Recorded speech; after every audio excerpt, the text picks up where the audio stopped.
Hi, everybody. Josh Byerly here in Mission Control, Houston. I'm joined by my friend Ed Powers, who is a flight surgeon here at NASA. And, we talk a lot about experiment work and what the crew is doing. They do quite a bit of human research and things like that on their own bodies while they're up there. But figured, it'd be a good chance to get a flight surgeon in here and actually talk about, what you do, first of all, as a flight surgeon, because it's a whole lot more than I think what people realize. And also, what are some of the difficulties of dealing with a crew member who's not here on Earth? So, first of all, welcome. Thank you for joining us. Talk just a minute about what you do on just a daily basis. Okay, well, flight surgeons are kind of critical to maintaining the health status of the crew members by monitoring them. Basically, every day um, the folks who are assigned to crew members to look out for them, and on a weekly basis, we interview them and make sure for about 15 minutes at a time, make sure they're doing well in orbit. But really begins about 2 years before they launch. The flight surgeons who are assigned to an astronaut basically get to know them very well and help in their training so that they know what to do in a medical emergency on board the space station.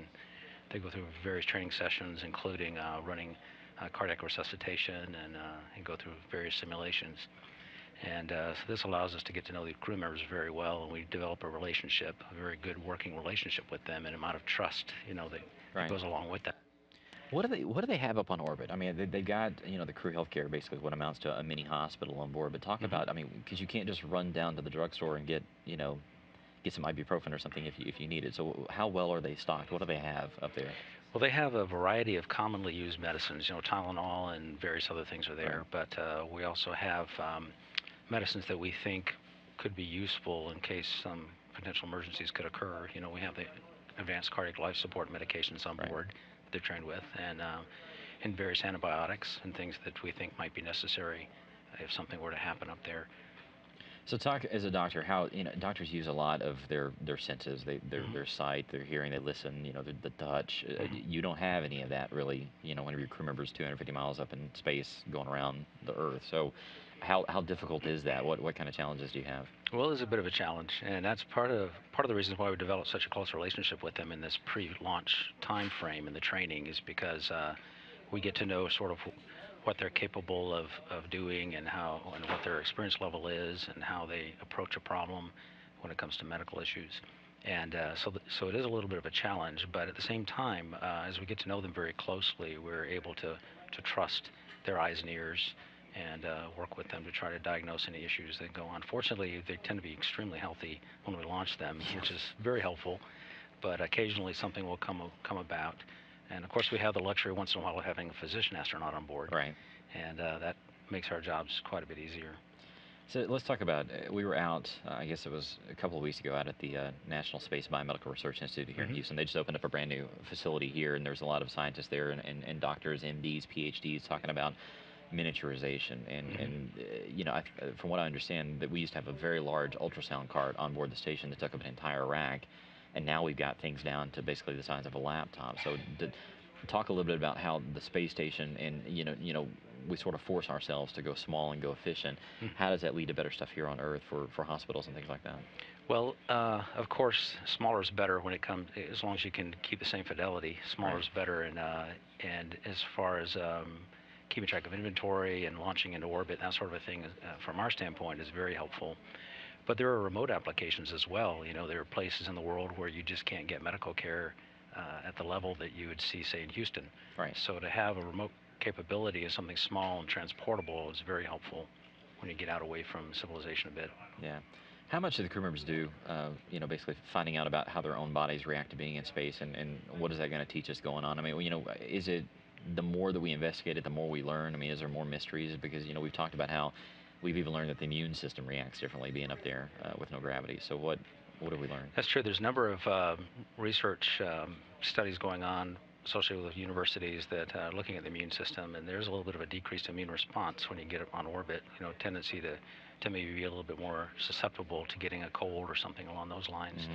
There are also bone density issues. As you go in microgravity, gravity is not pulling down on the bones. It's not the stimulation there to keep the bones healthy. Right. So we have learned how to supplement that by doing daily exercise, both aerobic and resistive exercise.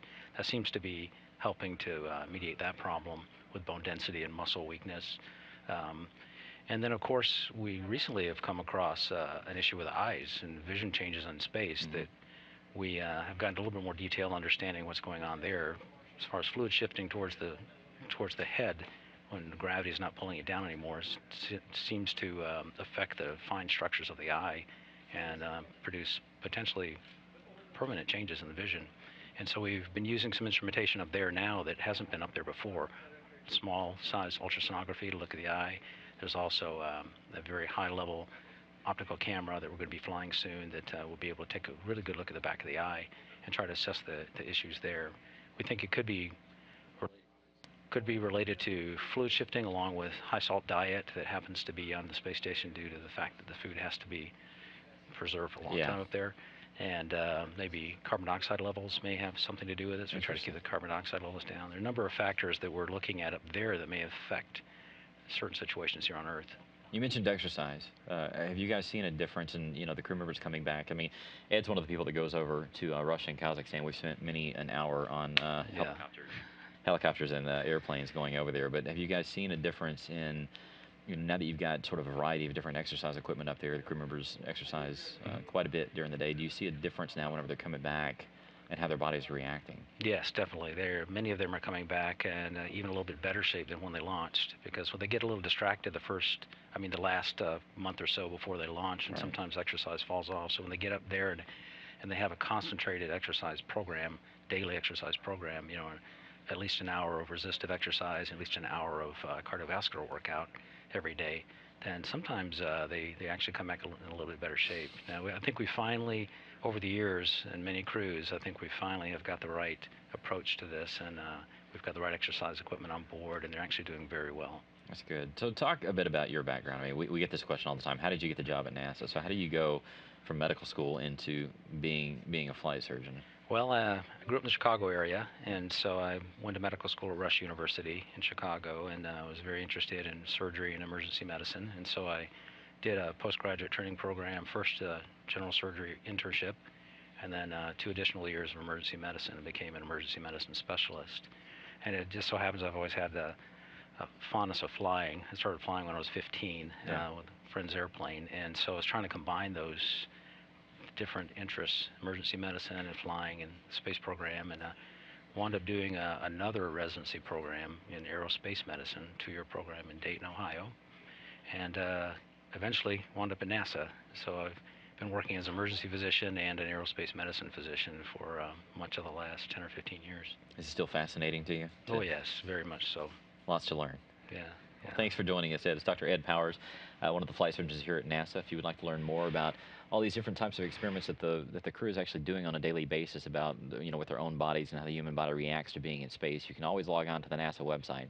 Just go to www.nasa.gov/station. Just click on research and take a look at Expedition 30. So thanks again, Ed. Good talking with you, Josh. Take care.